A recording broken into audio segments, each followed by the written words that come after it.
Hello friends, greetings from Iceland.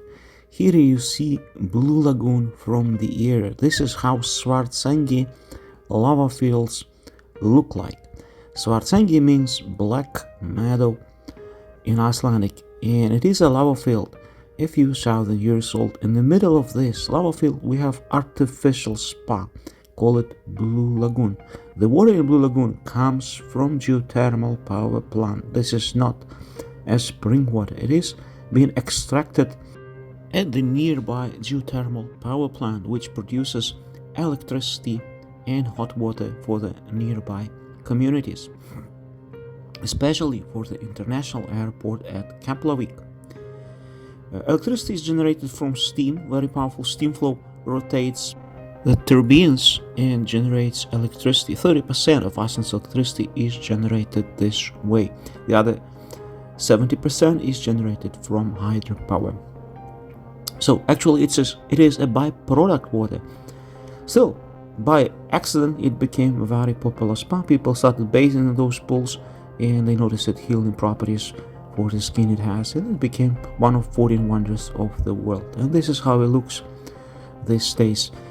Lagoon remains open despite the high risk of volcanic eruption in the area, and I was there actually yesterday with a group of foreign tourists. Blue Lagoon plays a very important part in Icelandic tourist industry, and it is the biggest industry in Iceland. Most of the income government gets is from the tourist industry. It's a long time since tourism overtook fishing in Iceland. The previous closures of Blue Lagoon came at a big cost.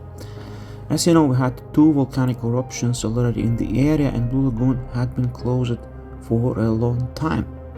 The estimated loss of revenue due to the closure of Blue Lagoon in recent weeks had been between $29 and $32 million, according to the morning newspaper.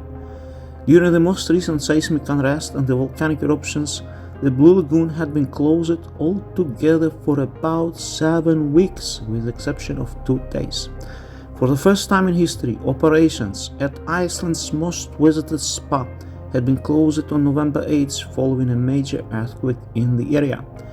Apart from the Blue Lagoon itself, there are 2 hotels, restaurants, a spa, a research lab that all also had been closed during this period. The Blue Lagoon's yearly revenue totaled $121 million back in 2022.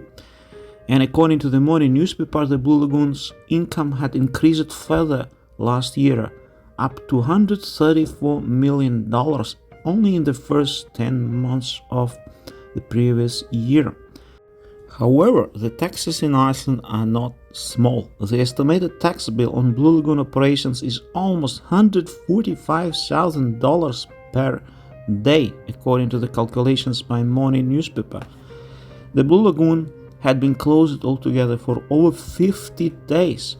At the same time, the government had kept earning the revenue from the Blue Lagoon during the closure period, and the company had been still paying its employees wages, meaning that the state and municipalities received the income from those wages.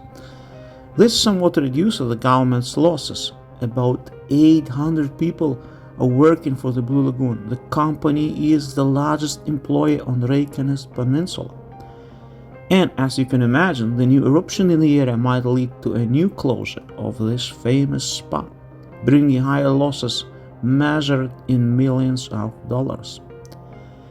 However, we sincerely hope and pray that the new eruption will happen in the most distant and wild area, leaving the spa, the city, and infrastructure unharmed.